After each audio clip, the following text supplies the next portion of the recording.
Habang nagpapakapagod ako sa ibang bansa, bumulis naman ang asawa ko sa Pinas. Ang masakit pa ay, Dear Addie Vine, magandang araw sa inyong lahat. Ibabahagi ko lang ang aking karanasan dito sa iyong page. Pakitago na lang ako sa pangalang Edwin. 3 taon. 3 mahabang taon na ang lumipas mula noong huli akong tumapak sa ating bayan. Dito ako sa ibang bansa nagtatrabaho, nagpapakapagod sa ilalim ng init at lamig, tinitiis ang pangungulila at lungkot. Lahat ay para lang sa kanila, sa asawa kong si Maria, at sa aming nag-iisang anak na si Junjun. Bawat sentimong kinikita ko, ipinapadala ko agad. Ang aking isip at puso ay laging nasa Pilipinas. Ang pangarap ko lang naman ay simple, makapag-ipon, makauwi at mabigyan sila ng magandang kinabukasan.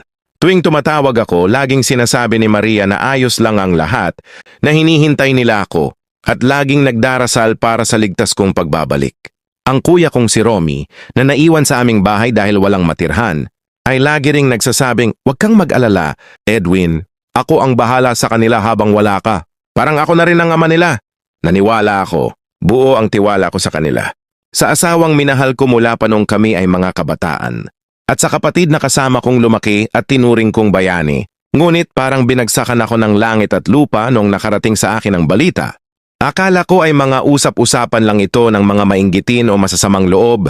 Hanggang sa mismo ang isang kamag-anak ko ang tumawag at sinabi ang totoo. "Edwin, maghanda ka. Buntis si Maria." At ang ama ng dinadala niya ay walang iba kundi si Romy. Parang gumuho ang buong mundo ko. Hindi ko maipaliwanag ang bigat na naramdaman ko noon. Halo-halong galit, sakit at pagkadismaya. Ang taong pinagkatiwalaan ko ng aking pamilya, ang sarili kong kapatid ang sumira sa lahat. Ang babaeng ipinaglaban at minahal ko ang nagtaksil sa aking pagmamahal. Sa sobrang hapdi ng naramdaman ko, tumigil ako sa pagpapadala ng pera. Pinutol ko ang lahat ng ugnayan. Hindi mo sinasagot dahil kanilang matawag. Binabaliwala ko ang kanilang mga mensahe na nagtatanong kung bakit biglang nagbago ang ugali ko. Bakit ko pa sila tutulungan? Bakit ko pa sila bubuhayin gamit ang pawis at dugo? Kung sila mismo ang sumira sa lahat ng pinaghirapan ko sa loob ng mahabang panahon.